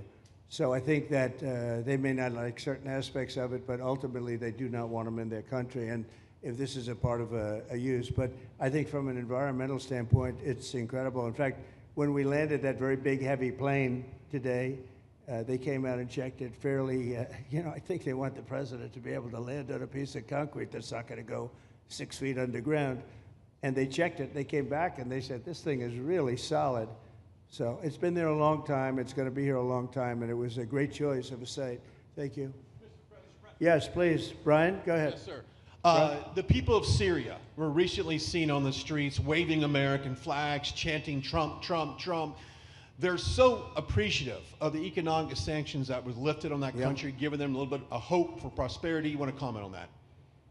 Well, they're great people, and the man that is leading them has a reputation. He was the head of some pretty tough organizations, and a lot of people criticized me for that. I said, well, what are we going to do, take him out of a day school, a country day school? It's going to be, by nature, I would think, Ron, they'll be pretty tough, and he is pretty tough, but I think I met him, spent a lot of time with him, good guy. I took off the sanctions because if I didn't do that, they wouldn't have had a chance. And Syria has a chance. The people are great. They work hard. They're very smart. It used to be a place of professionals, accountants and lawyers and doctors and high academic credentials in that part of the world. And I think it's going to work out great. I took off the sanctions, and they were very appreciative. They were shocked, but they were very appreciative. We're giving them a chance at survival. With the sanctions, it couldn't have worked. Thank you. Mr. President, your beloved New York City may well be led by a communist soon, Zorhan Mandami, who in his nomination speech said he will defy ICE and will not allow ICE to arrest criminal aliens in New York City. Your message to communist Zorhan Mandami. Well, then we'll have to arrest him. Look, we don't need a communist in this country, but if we have one, I'm going to be watching over him very carefully on behalf of the nation. We send him money. We send him all the things that he needs to run a government. And by the way, they get about 3 times what you get, Ron. If you look at the per capita, Florida gets 1/3 of what New York gets in terms of the numbers. Why don't you give us those numbers? Yeah, well, because that's what we should send him. Yeah, well, like sometimes people say Florida gets more because they count Social Security recipients, but that's not money to the state. Those are seniors that live here. If they moved to North Carolina, you could count it there. So it has no interaction with the state government. They get more on the city and state governments than we get. Right, substantially. We're going to be watching that very carefully, and a lot of people are saying he's here illegally. We're going to look at everything, and ideally. He's going to turn out to be much less than a communist. But right now, he's a communist. That's not a socialist. I've always said, we will not have socialism in this country. In the speeches, I said, well, what? They skipped socialism. And you got a lot of them like that. And you see AOC, she's out there with her, bad IQ. She's out there ranting and raving about how wonderful he is. And look, so far he's winning. He still has a race to win, but so far he's winning, and he has an advantage as a Democrat in New York City. I was there a long time ago, and it was a long time since a Republican won the city, but you would think that a Republican would be able to win. Or you have a good independent running, Mayor Adams, who's a very good person. I helped him out a little bit. He had a problem, and he was unfairly hurt over this question. He made a statement to the effect that this is terrible. New York City can't have all these immigrants come in, and like he was indicted the following day. And I said, that was a phony indictment, and it was a phony indictment. That was a Biden indictment. I said, don't feel bad. I got indicted 5 times every time you opened your mouth. That was a bad group. That was a very dangerous group, I will tell you. These were not nice people. That was the only thing they could do. They had no policy. They had no skill. They had no anything. But they were very good at that. They were vicious, vicious, horrible people. Thank you very much. Yeah, please, go ahead. Anna Giratelli with the Washington Examiner. Governor DeSantis has proposed using National Guard, deputizing them as immigration judges to get through this massive backlog of people in the immigration court. Would you be open to that? Yes, he has my approval. Okay. That wasn't too hard to get, was it, right in front? He didn't even have to ask me, James. You didn't even need James to ask me.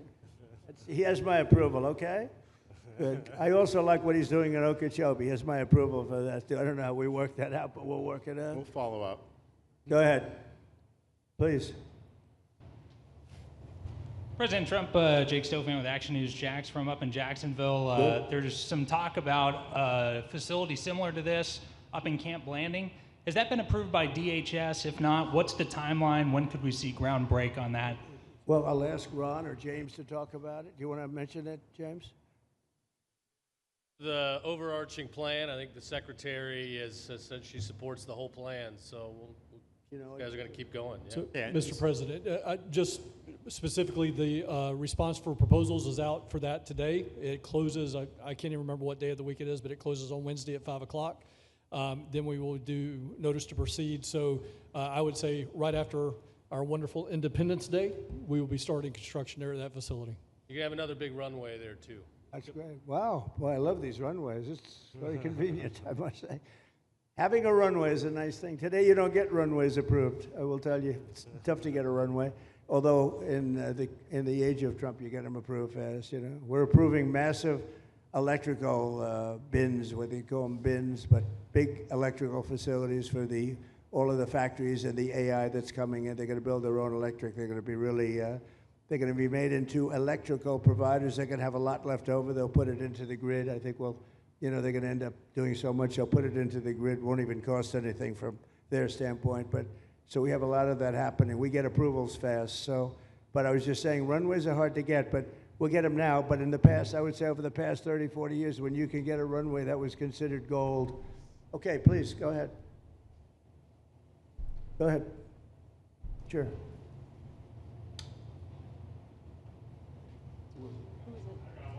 Okay, go ahead. Yes. President Trump, Laverne McGee, News 6 Orlando.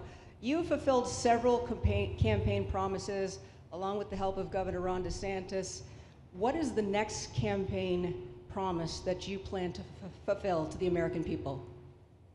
So we have turned this country around in less than 6 months.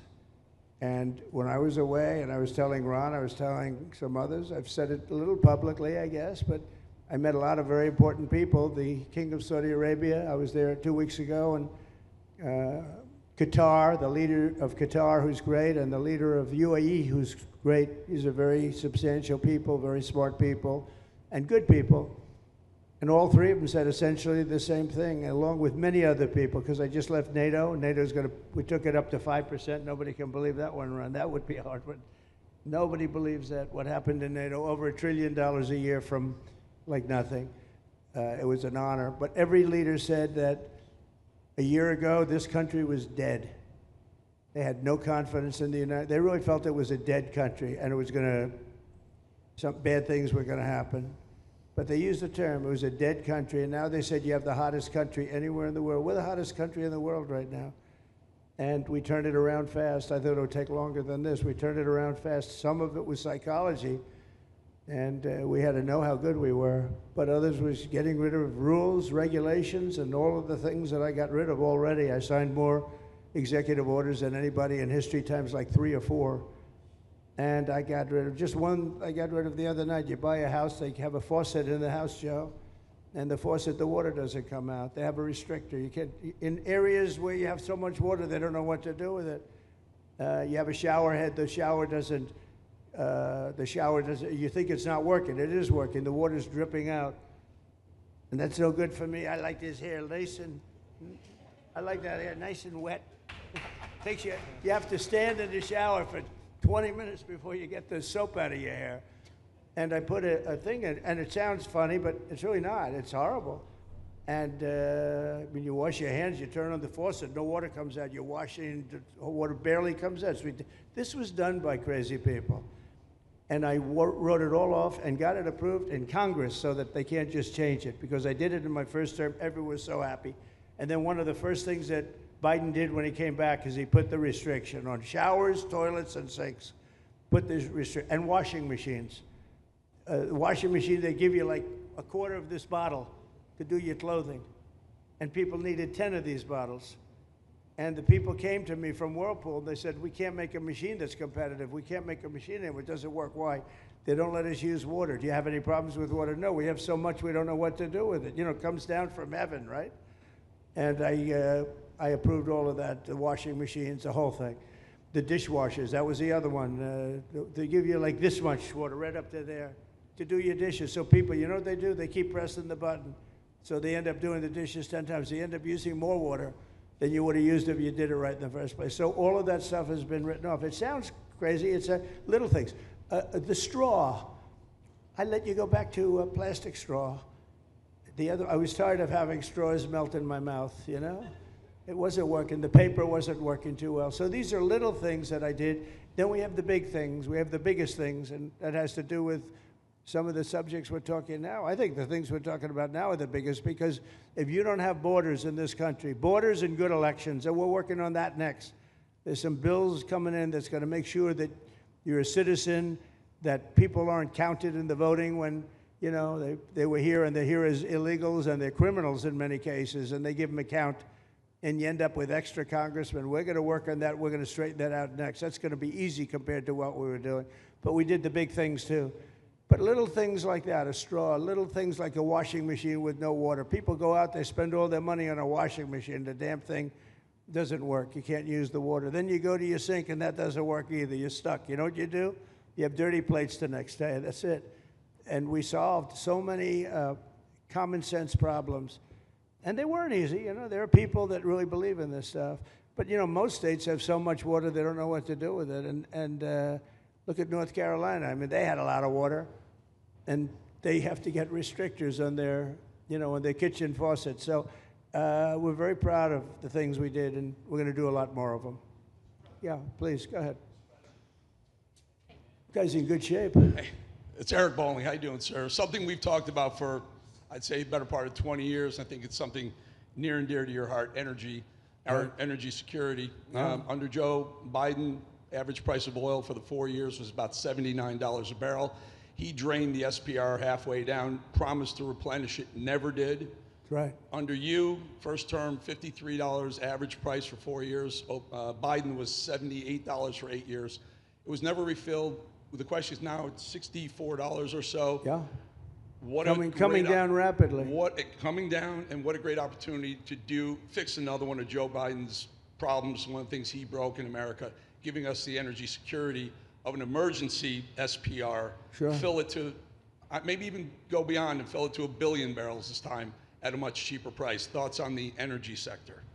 So it holds 77 million barrels, and we had it up to the top, if you remember. And I was proud of that, and I made a deal to buy it at the lowest price of oil. It was a good deal, good instinct. And we filled it up, and when he came in, he started using it to keep oil prices down because he blew our energy policy out. Energy and his bad spending is what caused inflation. So now we have no inflation. Gasoline just hit $1.99 today in 5 states. $1.99, isn't that a nice sound? It was up to $4. And going up to 5, 6, and 7. In California, it was $7.70. But we just hit in five states, $1.99, $1.98. And it's coming down to that level, so that'll be a big thing. And one of the reasons the prices and costs are going down when you go to the supermarket, because I said I was going to get costs down. We're getting the cost down. Food is coming down. When I came out, my first week, if you remember, I had a lunatic reporter screaming at me saying, eggs are going through the roof. What are you going to do about eggs? I said, I just got here. I didn't know anything about eggs. I had to call you. I said, look, I just got here. Tell me the problem. Well, they're doubled in price, and they're going to be 5 or 6 times higher. They were right, actually. I said, let me work on it. And now we have eggs down to the same numbers it was when I first came in. You know, we lowered the cost of groceries. A simple word like that, groceries, it was like almost a strange word. I hadn't heard the word in so long, but what could be more beautiful than the word grocery? And we have the prices way down. We have the energy way down. Energy brought the groceries down, if you want to know the truth. And, you know, so we think we're going to get it lower, and we're going to fill up the it's called the Strategic National Reserves. I had it topped out, and this guy would use them every time before the election. He'd use them whenever they had an election. It was artificial. But believe it or not, as big as that are tens of hundreds of millions of barrels of oil, all filled up at low prices. But it was really meant for wars, and it wasn't meant for keeping your prices down during a holiday so that somebody could get elected. But they used it, and they didn't bring it. The only mistake you made, they didn't bring it a little down. They brought it right down to the bottom. The thing is practically empty. They never filled it up. They never spent 10 cents in filling it up. And we'll do that. When the market is right, we'll fill it up. I want to fill it up when the market's right. Thank you. How about one more question? Okay, please, in the back. Dana Marie McNichol, Fox News Channel. Mr. President, is there an expected time frame that detainees will spend here, days, weeks, months? And does that have anything to do with the immigration judges you just spoke about being trained and staffed here? When you say, what was the first part of your question? Is there a specific time frame you expect the detainees to spend here? Days, weeks, months? In Florida? Yes, here at Alligator Alcatraz. I'm going to spend a lot. Look, this is my home state. I love it. I love your government. I love all the people around. These are all friends of mine. They know them very well. I mean, I'm not surprised that they do so well. They're great people. Ron has been a friend of mine for a long time. I feel very comfortable in the state. I'll spend a lot of time here. I want to, you know, for 4 years, I've got to be in Washington, and I'm okay with it because I love the White House. I even fix up the little Oval Office. I make it, it's like a diamond. It's beautiful. It's so beautiful. It wasn't maintained properly, I will tell you that. But even when it wasn't, it was still the Oval Office, so it meant a lot. But I'll spend as much time as I can here. You know, my vacation is generally here because it's convenient. I live in Palm Beach. It's my home. And I have a very nice little place, nice little cottage to stay at, right? But we have a lot of fun, and I'm a big contributor to Florida, you know, pay a lot of tax. And a lot of people move from New York, and I don't know what New York is going to do. A lot of people moved to Florida from New York, and it was for a lot of reasons, but one of them was taxes. The taxes are so high in New York, they're leaving. I don't know what New York's going to do about that, because some of the biggest, wealthiest people and some of the people that pay the most taxes of any people anywhere in the world, for that matter, they're moving to Florida and other places. So we're going to have to help some of these states out, I think. But thank you very much. I'll be here as much as I can. Very nice question. With that, I'd like to just end by saying I want to thank Ron and James and all of the people that have done such a great job, all of your staff. Really fantastic work. And it really started with site selection. You can do a great job, but if you have the wrong site in real estate, you have the wrong site, you're dead. And this was a great site selection, despite what you may read in the environmental press. Good job. And this was an honor for Christy and myself and Steve and all of our people to be here. And I also appreciate the media. They've treated us very fairly. Over the last few weeks, I've been treated very nicely. And it's so unusual. I'm not used to it, but we've gotten great accolades. Brian, I want to thank you for calling out, because I was waiting here, because I knew the vote was taking place and I'm answering questions, right? So I want to thank you very much and say hello to our friend. And I will see a lot of you. Thank you very much. We're going to make America great again. Thank you very much. Thank you. Thank you.